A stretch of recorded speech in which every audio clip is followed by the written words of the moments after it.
Assalamu alaikum students. Good evening. Hope you are doing well. I am your teacher Noman Jahangir and I am going to discuss today first year English section C detailed answer question narrative account or writing. Last time we discussed formal report writing in detail and I shared the definition, pattern, structure, template and the sample of formal report writing, and I hope you really enjoyed the class. Today we just gonna start the narrative writing or narrative account. As you know that there are different types of essay writing: descriptive essay, compare and contrast essay, argumentative essay, and narrative writing or narrative essay we call. These are all essays types. ये writing के different different जो है pattern है और इनके different rules हैं और different जो है इनके structure हैं. तो we discuss in detail today and इंशाल्लाह कि आज जो हम डिस्कस करेंगे ये आपको एग्जाम में बहुत it would be helpful for you and it would be more convenient to write the narrative account or narrative writing. You have the choice in narrative writing, या तो formal, अगर some of the students they feel it's really tricky and difficult to write formal report, क्योंकि report formal report writing एक thesis है, assignment है और एक research की तरह है, उसमें ज़रा वोकेबलरी और ज़रा उसको पैटर्न को और चीज़ों को याद रखना और प्रैक्टिस में होना. But from your early classes narrative writing या नैरेटिव ऐसे राइटिंग आप अर्ली क्लासेस से आप करते हुए आए हो. नैरेटिव अकाउंट और narrative writing, what is the narrative account और narrative writing? A form of writing in which a writer tells a story or describes an event and experience in a clear and organized way. एक बेहतरीन clear organise way में story बताना, event, कोई मौका, कोई हालात, कोई इवेंट यानी कि कोई भी ऐसा जो इवेंट हुआ है आपके घर में, लाइक बर्थडे पार्टी हो गई है, कोई सेलिब्रेशन हो गया है, कोई वेडिंग सेरेमनी हो गई है, तो कोई उसको स्टोरी में, या कोई आप कहीं घूमने गए, कोई एक्टिविटी हुई, तो इन सबको हम नैरेटिव राइटिंग में लेते हैं. मोस्टली इसमें स्टोरीज कनेक्ट होती हैं. स्टोरी आपको पता है there are so many types of stories. True stories होती हैं, फिक्शनल स्टोरीज होती हैं, और हम कुछ नसीहत के लिए, कुछ एडवाइस की स्टोरीज होती हैं, कुछ इमेजिन करते हैं हम इवेंट्स, कुछ हम सिचुएशंस बनाते हैं.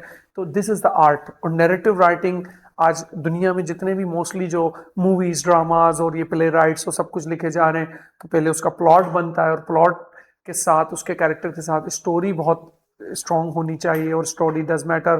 तो नैरेटिव राइटिंग में आती है imagine events in a sequence. एक सीक्वेंस बहुत ज़रूरी है स्टोरी में. समटाइम कुछ लोग स्टोरीज और नैरेटिव राइटिंग लिखते तो हैं, लेकिन वो कंसिस्टेंसी या कंटिन्यूटी नहीं होती. और इसमें क्या होता है, पढ़ने वाले को, रीडर को मज़ा आए कि अब क्या होगा, नेक्स्ट क्या होगा, फिर क्या हुआ, उसमें कुछ फनी मूवमेंट्स डालना, कुछ इंटरेस्टिंग मूवमेंट्स डालना, कुछ सस्पेंस डालना, कुछ ट्विस्ट डालना. तो ये नैरेटिव राइटिंग का आर्ट है. Narrative account often includes characters. इसमें कैरेक्टर्स होते हैं, जैसे आप बचपन से शॉर्ट स्टोरीज पढ़ते आए हैं, दो एनिमल की, टॉर्टॉइस और रैबिट की, उसी तरह बहुत सारी यूं कहानियां पढ़ते पढ़ते उसमें एक नसीहत होती है, एक लेसन होता है, एक नतीजा होता है, और एक कोई ज़िंदगी का एक पहलू मेंशन किया जाता है. उसी तरह माँ बेटे की कहानी, दो दोस्तों की कहानी अक्सर हम अपनी उर्दू की और इंग्लिश की टेक्स्ट बुक्स में पढ़ते हुए आए हैं. तो narrative account and narrative writing is a art. That is in art. If anybody wants to be a writer, तो उसे नैरेटिव राइटिंग को, पैटर्न को समझना और उसके स्ट्रक्चर को समझना बहुत ज़रूरी है. तो today I hope and I will do my best कि आपको ये अच्छे से समझा सकूं. Okay, let's continue. Next, structure, pattern of a narrative account और राइटिंग. स्ट्रक्चर क्या है, पैटर्न क्या है, क्या कहाँ कैसे स्टार्ट करना है, कि क्या चीज़ सबसे पहले आती है, क्या उसको स्टेप बाय स्टेप लेते हैं हमने, कौन सी हेडिंग्स और कौन से पैटर्न यूज होते हैं. तो first of all what we do, a narrative account generally follows a clear structure. उसका स्ट्रक्चर बड़ा क्लियर होता है. First of all one thing, introduction. आपको पता है कोई भी ऐसे हो, डिस्क्रिप्टिव ऐसे हो, कंपेयर एंड कंट्रास्ट हो, आर्ग्यूमेंटेटिव हो, या नैरेटिव ऐसे हो, या फिर नैरेटिव राइटिंग हो, या फिर आपका बायोग्राफी हो, तो उसके लिए पहला हम इंट्रो जरूर देते हैं. इंट्रोडक्शन कहते हैं बिगिनिंग, जिसमें इंट्रोड्यूस द टॉपिक और इवेंट. हम mostly in all the writing हम पहले ख्याल करते हैं कि हमें इवेंट को या उस टॉपिक को एक्सप्लेन करना है, डिफाइन करना है, इंट्रोड्यूस करना है. उसको इंट्रोड्यूस करने के what is it, basically gives background information, who where when. Who where when, कौन कहाँ और कब. सही है, sets the sense of the story. Story का क्या सेंस है, स्टोरी बनाई क्यों गई, स्टोरी का पर्पस क्या है, स्टोरी लिखी क्यों गई, और स्टोरी में आगे लोगों को क्या समझाना मकसद है। तो should be a really good and clear purpose. Rising action development, कौन कौन से सडन स्टोरी के अंदर ट्विस्ट और स्टोरीज आती हैं तो उसको आती हैं, उसमें डिस्क्राइब्स इवेंट्स, मुख्तलिफ मौके, जैसे घर में कोई बात हुई वालदा से, फिर वहाँ उनके अचानक अंकल बाहर से आ गए यूरोप से और सारे बच्चे गैदर हो गए, ये एक सीन बन गया, फिर दूसरा सीन यूं। तो इस तरह के मुख्तलिफ इवेंट सीक्वेंस में होने चाहिए कि भाई अगर सुबह का टाइम है तो अब दोपहर का या शाम का या रात का टाइम, ये हर चीज़ को एक सीक्वेंस में लगाया जाए। बिल्ड्स इंटरेस्ट इन सस्पेंस, और हाँ कुछ सस्पेंस डाला जाए कि वो जो अंकल बाहर से आए थे, हमारे यहाँ आंटी आई थी, वो खूबसूरत सा एक बैग लाए थे, बैग में उसने कुछ बॉक्सेस निकाले और हमारे सामने रख दिए। तो एवरीबडी वाज थिंकिंग कि इसमें कुछ हमारे लिए गिफ्ट होगा और इसमें कुछ है, इस डिब्बों में क्या है, कुछ उसमें सस्पेंस ऐसा डाला कि डब्बे ये से थे, यूं था, ये था, फिर अचानक से वो डब्बे खोले तो उसमें क्या निकला, किसके लिए क्या निकला। तो इस तरह रीडर की जो इंटरेस्ट, और reader should be connect to the writing. तो ये राइटर का कमाल होता है। That is I told you already कि ये एक आर्ट है राइटिंग, नैरेटिव राइटिंग।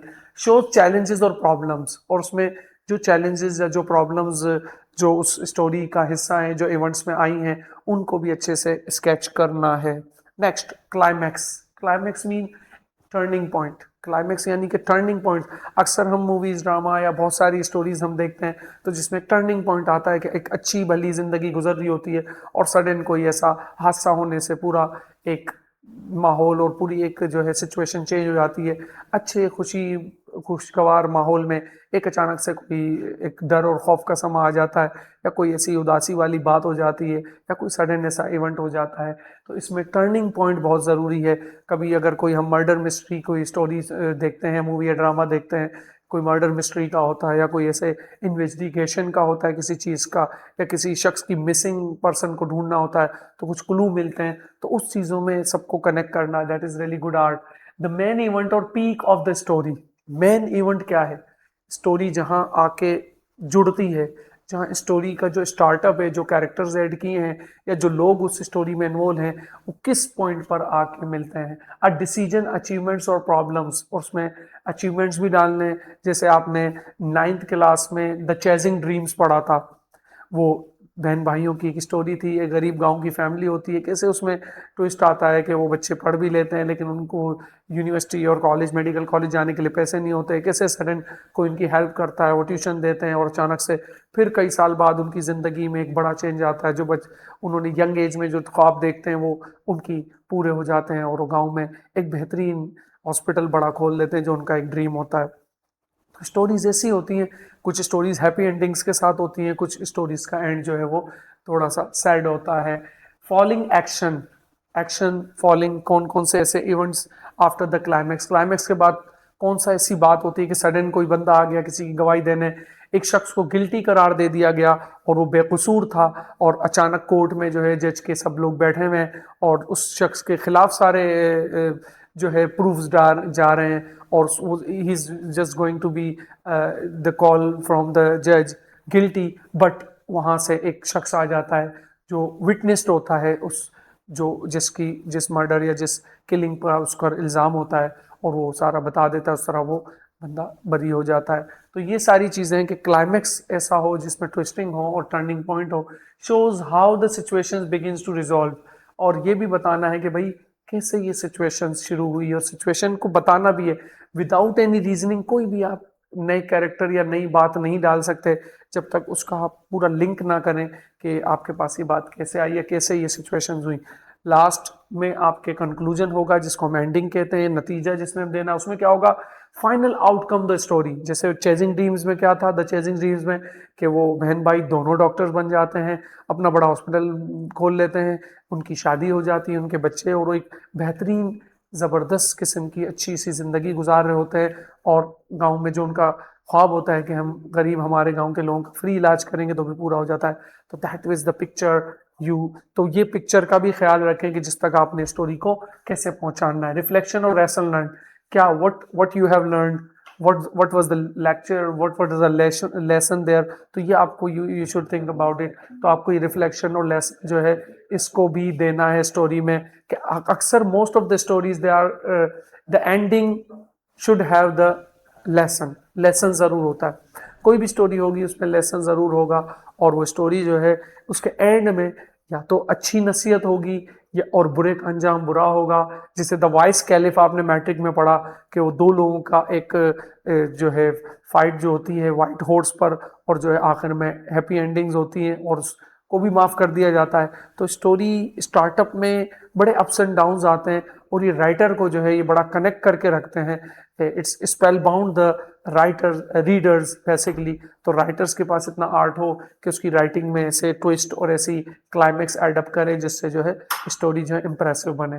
तो चलें लेट्स, मैं आपके लिए इसलिए आपको थोड़ी सी बैकग्राउंड बता रहा हूँ ताकि नैरेटिव राइटिंग का असल पर्पस क्या है कि उसमें इवेंट्स हों, ट्विस्ट हों, सस्पेंस हों, कुछ मुख्तलिफ ऐसे शॉर्ट इवेंट्स हों, कुछ खुशी के हों, कुछ सडन उसमें कोई कहानी में कोई ट्विस्ट आ जाए, इस तरह की चेंजेस हों। अच्छा, सिंपल पैटर्न देख लेते हैं हम कि है क्या नैरेटिव राइटिंग या नैरेटिव अकाउंट का leaves a lasting impression on the reader. अभी मैंने बताया कि रीडर पर एक गहरा असर छोड़े और रीडर ये इस पर बड़ा जो है वो एक्साइटेड हो जाए कि मैं ये स्टोरी किसी और को बताऊं। तो रीडर के लिए एक लास्टिंग इंप्रेशन यानी एक फील उसको कराए कि वाकई that was the story I read. Simple pattern क्या है, इजी टू रिस्पॉन्स के लिए है। Beginning meaning introduction, middle area, middle में आपने मुख्तलिफ इवेंट सेटअप करने हैं, क्लाइमैक्स में टर्निंग पॉइंट डालना है स्टोरी का कि क्या चीज़ शुरू में चल रही थी जो अचानक से उनकी ज़िंदगी चेंज हो गई और सडन जो है सारे मामला बिगड़ गए, और फिर एंडिंग में उन सब चीज़ों को आपने क्लोजिंग की तरफ लाना है, मिलाना है, और फिर आखिर में एक लेसन और एक नसीहत या एक सबक उन्हें देना है। Okay, let's have a look the this is from your text book first year class. आपकी जो है टेक्स्ट बुक में ये दिया हुआ है, तो I don't need to explain more but I just show you for the to just जैसे इसमें भी नैरेटिव की डेफिनेशन लिखी है और पहला जो बॉक्स दिया हुआ आपको इंट्रोडक्शन का दिया हुआ। अब इंट्रोडक्शन के अंदर मजीद उन्होंने उसको एलिबरेट किया है। The hook, start your paper with a statement about your story that catches the readers attention. ऐसा सेंटेंसेस ऐड करें जिससे आपका वो जो टॉपिक है उसको रीडर को कैच करे और उसकी अटेंशन को उसकी तरफ लेकर आए। सेट द सीन, सीन आपने सेट करने, कहाँ दिखाया है, किसको दिखाया है, कौन लोगों ने, कौन बात कर रहा है, क्या कह रहा है, किससे कह रहा है, ये चीज़ें बड़ी क्लियर होनी ज़रूरी है। Thesis to narrative essay plays slightly different role than that an argument और expository essay. A narrative thesis can begin the events of the story. वो स्टार्ट ही इवेंट से होते हैं कि कहाँ की सिचुएशन है, कहाँ हो रहा है इवेंट। तो इन चीज़ों को show don't tell, good storytelling includes details and description that help the reader understand what the writer experienced। Writer ऐसे ही राइटिंग लिखे जिसमें उसका एक्सपीरियंस शो हो, उसका एक तजुर्बा शो हो। पैसेज ऑफ टाइम्स जो है उसका जो वक्त के साथ साथ अक्सर ये बोलते हैं कि भाई जब वो यंग थे तो ये कहानी थी, फिर वो जवान हो गए, फिर बूढ़े हो गए, फिर डेथ हो गई। तो अक्सर 3 या 4 फेजेस में भी स्टोरी चलती है। ज़रूरी नहीं आप पूरी 10 साल की एक स्टोरी बनाएं, आप एक ही साल को मुख्तलिफ सेगमेंट्स में ऐड करके उसकी किसी इंसान की स्ट्रगल है, जॉब हंटिंग है, यानी कि इंसान की डिग्री तो ले ली मगर जॉब नहीं मिल रही, तो वो जॉब को कैसे स्ट्रगल करता है, कैसे मुख्तलिफ जगहों पर इंटरव्यू देना है, अब आपने उसमें इंटरेस्ट ऐड करनी है। तो इस तरह का the moral of the story, वही लास्ट में कंक्लूजन जिसको आप मॉरल ऑफ द स्टोरी कहते हैं, मॉरल ऑफ द लेसन कहते हैं कि क्या आपने उससे सबक सीखा। तो ये जस्ट फॉर द आपको एक उसके लिए दिया था एग्जाम्पल के तौर पर। अब आ जाए, this is your from model paper, this is a sample narrative essay और नैरेटिव राइटिंग। तो let's read it and let's discuss कि what which we have discuss the structure is that connect to that story और not. यानी जो structure या जो explanation या जो डेफिनेशंस हम पढ़ी, हमने डिस्कस की, वी डिस्कस, तो is that connected to those things और नॉट। क्या है, a remarkable achievement of my life, मेरी जिंदगी के बेहतरीन कामयाबियां। या तो इंसान, दुनिया में इंसान दो ही चीज़ें होती हैं, एक स्ट्रगल करता है वो कामयाब हो जाता है, एक स्ट्रगल तो करता है लेकिन उसको वो कामयाबी नहीं मिलती, फिर वो एक वक्त तक आगे बढ़ता है और फिर किसी को बहुत जल्दी कामयाबियां मिल जाती हैं, किसी को बहुत टाइम के बाद कामयाबी मिलती है। तो उस कामयाबी को कैसे स्टेप बाय स्टेप जो है उसको बताना है, that is really really important. Okay, let's read the story. ये आपके मॉडल पेपर में बाकायदा आया हुआ है, मैंने उसी को जो है पैटर्न बनाया है आपके, और उसी को इस सैंपल का बनाया है। Life is full of changes, challenges. जिंदगी मुख्तलिफ जो है इंसान को चैलेंजेस का सामना पड़ता है। कोई भी इंसान कहता है कि जिंदगी बहुत ईजी है, आसान है, और कोई उसमें मुश्किल नहीं है। तो हाँ, सेल्फिश लोग होते हैं, जो लोग ऐसे होते हैं जो अपनी सोचते हैं, तो उनको तो किसी की फिक्र नहीं होती। लेकिन मोस्टली लोग जिनको अपनी फैमिली, अपनी और आगे की लाइफ की फिक्र होती है, वो चैलेंजेस का सामना करते हैं। But overcoming them makes our achievements truly meaningful. सही है, बहुत माना रखते हैं जब इंसान कोई नेक नीयत से मेहनत करता है। One of the most remarkable achievements of my life was securing first position में कॉलेज बोर्ड एग्जामिनेशन। यानी कि मेरी जिंदगी का सबसे बड़ा अचीवमेंट क्या था, जिसको मुझे बेसब्री से इंतजार था, और जिसके लिए मेरी 10 साल या 11 साल की मेहनत थी, कि मैंने जो है फर्स्ट पोजीशन हासिल की थी अपनी कॉलेज के एग्जाम में। It was an it was not an easy journey. ये मेरे लिए आसान सफर नहीं था। At the beginning of the academic year I was an average student। जब मैं शुरू में पढ़ रहा था, अपनी तैयारी था तालीमी के शुरू के सालों में, तो मैं एक एवरेज स्टूडेंट था। अब वो उसको कनेक्ट कर रहा है रीडर को कि ये स्ट्रगल इसने हासिल की कैसे। वो एक एवरेज स्टूडेंट था and often struggle to manage my time. I realise that if I wanted to achieve something significant I needed to change my habits। उसने कहा अगर मुझे वाकई कुछ अपने अंदर चेंज लाना है और अपने अचीव करना है अपने गोल को, if I want to achieve my goals, तो I have to change myself, I have to change my bad habits। तो उसने क्या किया, अपनी बैड हैबिट्स को, जो सुस्ती, काहली और बैड हैबिट्स थी, अपनी रूटीन को चेंज किया और अपनी पढ़ाई की रूटीन को बनाया और उसको स्केड्यूल किया। I made a strict study schedule. अभी बताया मैंने कि उसने स्केड्यूल किया, अपनी टाइमिंग बढ़ाई अपनी स्टडी की, और उसकी रूटीन को चेंज किया, और उसने एक टाइम स्लॉट्स बना दी स्टडी के लिए। I reduce directions such as excessive use of mobile phones and focus। और हाँ, आजकल हमारे बहुत सारे बच्चों का ये इशू है कि excessive use of mobile phones. तो उसने क्या किया, सबसे पहले उसने अवॉइड किया ज़्यादा मोबाइल और ये सेल फोन का इस्तेमाल उसने कम किया, और रीडिंग, राइडिंग और अपनी बुक्स और का टारगेट सब्जेक्ट पर कंसंट्रेट करना शुरू किया। फर्स्ट पैराग्राफ वाज टू, क्या है ज़िंदगी, है क्या, चैलेंजेस हैं, और इंसान कोई ना कोई इंसान का जिंदगी में अचीवमेंट होता है। तो इसने ऊपर वाले अचीवमेंट को बता भी दिया कि मुझे पोजीशन फर्स्ट मिली थी कॉलेज एग्जाम में, लेकिन बाद में उसने बताया कि उसने कैसे अपने आप को चेंज किया इस पोजीशन को, और इस पोजीशन को, फर्स्ट पोजीशन को अचीव करने के लिए। Okay, next paragraph, the third paragraph, there are many difficulties. अब वो अपनी डिफिकल्टीज को समराइज कर रहा है। Along the way sometimes I felt tired. कभी इंसान बीमार हो जाता है, कभी exam next day your exam and you get tired, you get sick, and you got severe pain, and you got severe issues, some of the like viral कुछ बुखार हो जाते हैं बच्चों को। लेकिन उसमें फाइट करना अपने आप से, अपनी बीमारी से, और फिर जाके एग्जाम देना, that is really big thing, और उसका फिर अल्लाह अजर भी देता है। तो इस discouraged especially when I could not understand difficult topics, however instead of giving up I sought help from my teachers। जब भी उसे कोई मुश्किल टॉपिक समझ, he could not understand the difficult topics, तो अपनी टीचर्स और क्लासमेट्स के साथ कंबाइन स्टडी करके उसको हेल्प आउट। अब उसने बताया कि उसने स्ट्रगल की कैसे, एक स्टोरी की शक्ल में वो लेकर आया, और फिर उसने कहा कि मैंने अपनी वीकनेसेस को ओवरकम किया, यानी कि उनसे मैंने छुटकारा हासिल किया, और वीकनेसेस को घटा के उसको मतलब इम्प्रूव किया। And also revise my lessons, और अपनी रोजाना रिवाइज करते थे। Last paragraph, second last, basically as the examination approached. अब उसने बताया ये पूरी अपनी स्ट्रगल बता रहा है, और अपनी अचीवमेंट्स का एक बता रहा है कि उसका बड़ा अचीवमेंट कैसे हुआ, और ये इसकी स्टोरी है, यानी कि इसके कारनामे की। सही है। At the examination, as the examination approached I worked even harder, I remained consistent and believed in myself। सबसे पहले अपने ऊपर यकीन रखा उसने। बहुत अच्छा जो सेंटेंस डाला है उसने, कि एडप्ट किया है कि I believed in, first of all believe in yourself, okay, one day your dreams will come true. तो उसने अपने ऊपर बिलीव किया, फिर उसने कंसिस्टेंसी दिखाई, मुस्तकिल मिजाजी, उसके बाद वो टारगेटेड रहा अपने सब्जेक्ट के साथ, और जिसमें वीकनेसेस थी अपने टीचर से, क्लासमेट से हेल्प ली, और इस तरह उसने अपनी चीज़ों को इम्प्रूव करना स्लोली ग्रेजुअली शुरू कर दिया। This achievement taught me an important lesson. और इस मेहनत ने, और इस स्ट्रगल ने, और इस अचीवमेंट ने, यानी इस कामयाबी ने मुझे एक बड़ा अहम सबक दिया। वो क्या था?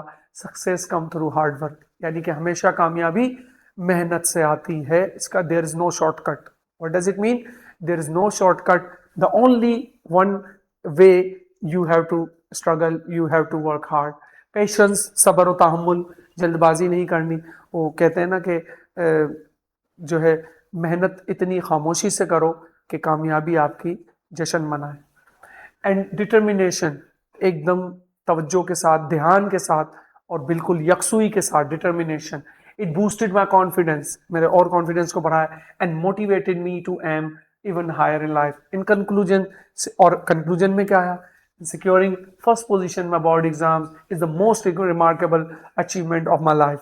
मेरी जिंदगी का सबसे बड़ा कामयाब, मेरी बड़ी कामयाबी थी. It will always remain a memorable milestone in my journey.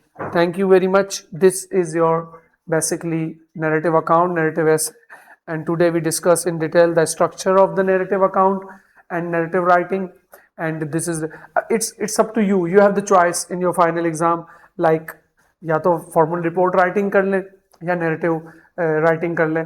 तो I will give you ball in your court कि आपको क्या डिसाइड करना है. एक चीज़ को पक्की कर लें, या तो नैरेटिव राइटिंग या नैरेटिव अकाउंट की तरफ चले जाएं, या फिर आप जो है फॉर्मल रिपोर्ट राइटिंग, जो मेरे प्रीवियस क्लास में मैंने डिटेल में डिस्कस किया था. अगर किसी बच्चे को वाकई समझता है कि I can do that and he is और शी और कॉन्फिडेंट, तो they can attempt the formal report writing as well. Okay, इसी पर आज के नैरेटिव राइटिंग, आई होप के इंशाल्लाह आप मजीद इस पर you have to practice on it. You got, आपके पास ये महीना है तो you have to practice. Writing और रीडिंग जो है दोनों की प्रैक्टिस बहुत ज़रूरी है.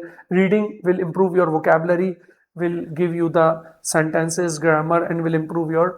एंड रीडिंग जितनी ज़्यादा करेंगे उतनी अच्छी आपकी writing. You can improve your writing easily if you read the articles of the newspaper, you read the different stories, तो then you can write on. कभी भी कोई भी स्टोरी ले लें, उसको पढ़ें 2-3 बार और फिर उसको राइट करें, और फिर उसी के कंपेयर करके एक स्टोरी अपनी बनाएं.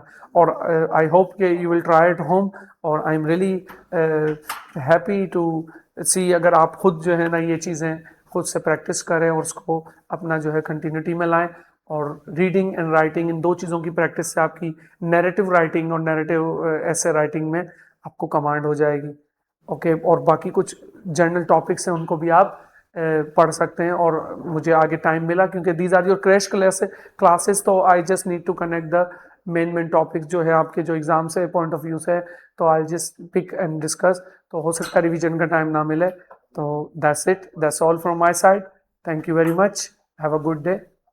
Thank you very much.